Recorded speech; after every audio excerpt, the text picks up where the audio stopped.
Hello everyone, welcome to my channel. Students, today I have brought for you Test Yourself Part 3. आज के इस Test Yourself Part 3 में हम लोग verb to B, कपला and action verb में differences को देखेंगे और बिना गलती किए सही वर्ब का चयन करेंगे। तो आइए टॉपिक शुरू करने के पहले इस वीडियो को लाइक कर लें, मेरे चैनल को सब्सक्राइब कर लें और साथ साथ बेल आइकन को प्रेस कर लें ताकि आपको लेटेस्ट नोटिफिकेशंस मिलते रहें। फर्स्ट कॉलम में मैंने वर्ब्स टू बी दिया है। वर्ब्स टू बी वो क्रिया है जिससे होना व्यक्त किया जाता है, होना एक्सप्रेस किया जाता है।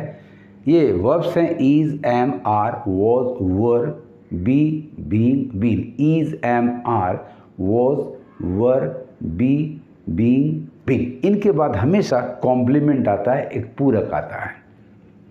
सेकंड कॉलम में मैंने कपला दिया है जो कि मेन वर्ब फॉर्म में होता है। मेन वर्ब उस वर्ब को कहते हैं जो अपना रूप बदलता हो। यहाँ भी वर्ब्स टू बी की तरह होना क्रिया का बोध होता है। यहाँ भी वर्ब कपला जो आता है उसके बाद कॉम्प्लीमेंट की आवश्यकता पड़ती है। तीसरे कॉलम में मैंने एक्शन वर्ब दिया है। एक्शन वर्ब मीन्स करना, कुछ काम आप करते हैं, जाते हैं, खाते हैं, आते हैं, लिखते हैं, पढ़ते हैं। एक्शन वर्ब भी मेन वर्ब के रूप में होता है। वर्ब टू बी के बाद कॉम्प्लीमेंट आता है, कपला के बाद कॉम्प्लीमेंट आता है, मेन वर्ब के बाद कॉम्प्लीमेंट नहीं आता। इसके बाद ऑब्जेक्ट आ सकता है, एडवर्ब आ सकता है। वर्ब टू बी के बाद एडवर्ब ऑफ प्लेस की संभावना है, बाकी कोई एडवर्ब नहीं आएगा। कपला के बाद नाउन आएगा, कपला के बाद एडजेक्टिव आएगा, बाकी किसी चीज़ की आने की संभावना नहीं है।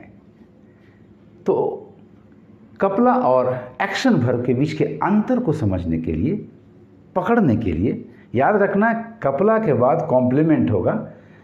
वर्ब के दोनों ओर के शब्द एक दूसरे के बराबर होंगे, एक दूसरे के लिए काम करेंगे, डिस्क्राइब करेंगे। तो समझ जाना है कि वो वर्ब कपला है और उसके बाद कॉम्प्लीमेंट है। जबकि एक्शन वर्ब के दोनों ओर के शब्द एक दूसरे के बराबर नहीं होंगे तो समझ जाना है कि वो एक्शन वर्ब है और उसके बाद आने वाला शब्द यदि whom, which, what का जवाब दे रहा हो तो वो ऑब्जेक्ट है, अदरवाइज वो एडवर्ब है। तो आइए देखते हैं कैसे पकड़ते हैं टू बी, कपला, एक्शन वर्ब, इनमें डिस्टिंक्शन कैसे करते हैं।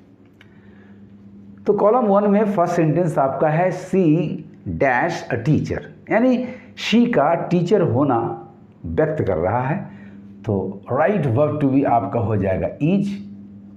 शी इज अ टीचर, वह शिक्षक है। आई डैश हैप्पी, यानी आई का खुश होना व्यक्त कर रहा है। कहीं कोई ऐसा पास्ट या फ्यूचर रेफरेंस नहीं है, इसका मतलब प्रेजेंट टेंस का वर्ब टू बी होगा।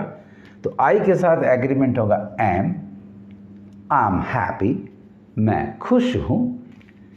थर्ड सेंटेंस में they dash at home, adverb of place आ रहा है, पास्ट या फ्यूचर का रेफरेंस नहीं, इसका मतलब ये भी प्रेजेंट टेंस में है। इस समय वे घर पर हैं, तो दे के एग्रीमेंट में दे के अनुसार आर वर्ब टू बी का प्रयोग करेंगे। He dash here then, then past को रेफर कर रहा है, उस समय, यानी यहाँ verb to be was he के साथ एग्रीमेंट होगा तो वर्ब टू बी वॉच का प्रयोग हुआ। शी डैश बैक होम सुन, यहाँ भी वर्ब टू बी का प्रयोग होना है। सुन बता रहा है फ्यूचर, जैसे आपका देन बताया पास्ट तो आपने वॉच का प्रयोग किया।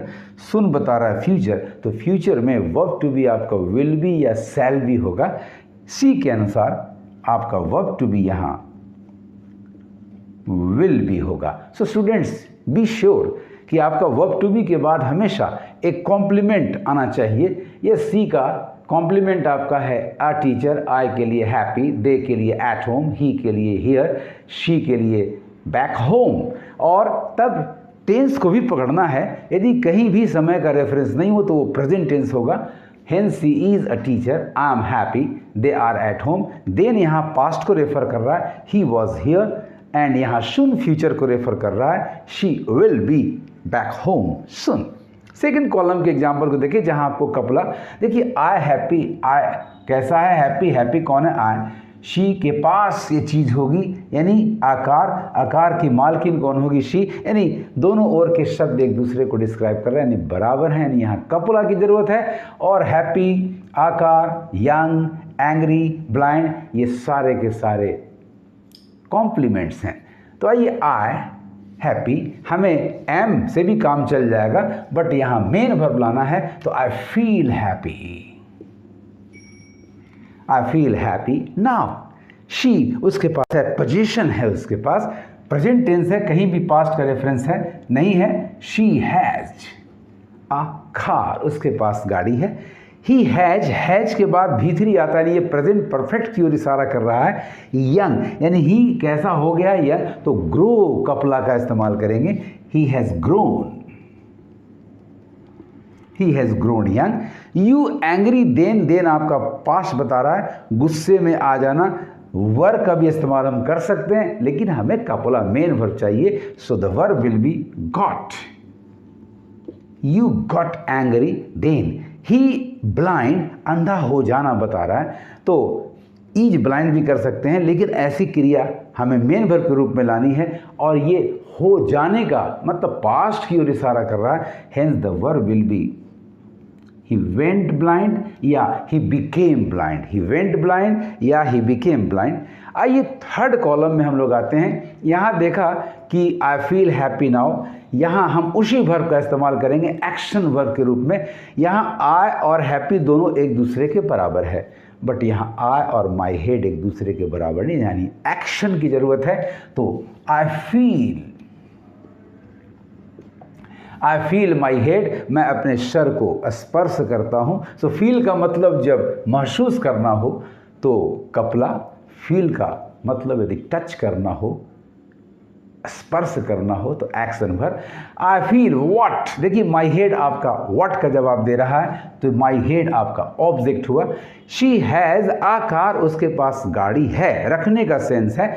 She dash fruit at breakfast, वो नाश्ते में फल खाती है, खाने का सेंस है। तो अब हैज देखिए यहाँ एक्शन वर्ब हो जाएगा।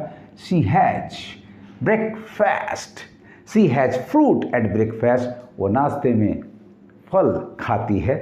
ही हैज़ ग्रोन यंग, अब यहाँ है राइस, देखिए दोनों में अंतर है। ही ग्रोज राइस, वो चावल उपजाता है, चावल की उपज करता है, तो यहाँ ग्रो देखिए एक्शन वर्ब हो गया। He grows rice. You got angry then, यहाँ कपला है। यू डैश अ प्राइज, यहाँ पाने का सेंस है, सो एक्शन वर्ब यहाँ हो जाएगा। He got a prize, he got a prize. He went blind, but यहाँ होने का सेंस नहीं, जाने का सेंस आ रहा है, तो देखिए आपका वेंट यहाँ एक्शन वर्ब हो गया। He went home. Very easy students and very interesting to find out the difference between a coupla and an action verb. होना कपला, करना एक्शन वर्ब। वर्ब के दोनों ओर के शब्द एक दूसरे के बराबर, वो वर्ब यदि मेन वर्ब है तो कपला, यदि ईज एमआर जैसा है तो वर्ब टू बी, और यदि दोनों ओर के शब्द, वर्ब के दोनों ओर के शब्द एक दूसरे के बराबर नहीं है तो एक्शन वर्ब, उसके बाद आने वाला शब्द यदि हूँ, विच, व्हाट का जवाब है तो ऑब्जेक्ट है, और अन्यथा वो एडवर्ब है। तो देखिए माई हेड व्हाट का जवाब है, फ्रूट व्हाट का जवाब है, राइस व्हाट का जवाब है, प्राइज व्हाट का जवाब है, तो ये सारे ऑब्जेक्ट हुए, लेकिन होम वेयर का जवाब है, ये आपका एडवर्ब हुआ। आई फील हैप्पी नाउ, मैं इस समय खुशी महसूस कर रहा हूँ। देखिए कंटिन्यूअस टेंस का सेंस आप बोलते हैं हिंदी में, लेकिन ये प्रेजेंट इंडेफिनिट में आ रहा है, क्योंकि सारे कपलाज स्टेटिव वर्ब्स होते हैं और स्टेटिव वर्ब्स कभी आईएनजी के फॉर्म में यूज नहीं किया जाता। I feel happy now, I feel my head, feel कपला, here feel action verb. She has a car, उसके पास गाड़ी है, कपला। She has fruit at breakfast, खाती है, action. He has grown young, जवान हो गई है, कपला। ही ग्रोज राइस, चावल उपजाता है। यू गॉट एंग्री देन, तुम उस समय गुस्से में थे, गुस्से में हो गए। यू गॉट ए प्राइज, पाने का अर्थ। ही वेंट ब्लाइंड, अंधा हो जाने का अर्थ, कपला। ही वेंट होम, घर चला गया, एक्शन वर्ब। इस तरह से स्टूडेंट्स आप वर्ब टू बी, कपला एंड एक्शन वर्ब में आसानी से अंतर कर सकते हैं। आपको मेरा ये वीडियो कैसा लगा, लाइक करेंगे, कमेंट करेंगे और ज़्यादा से ज़्यादा शेयर करेंगे। Thanks for watching.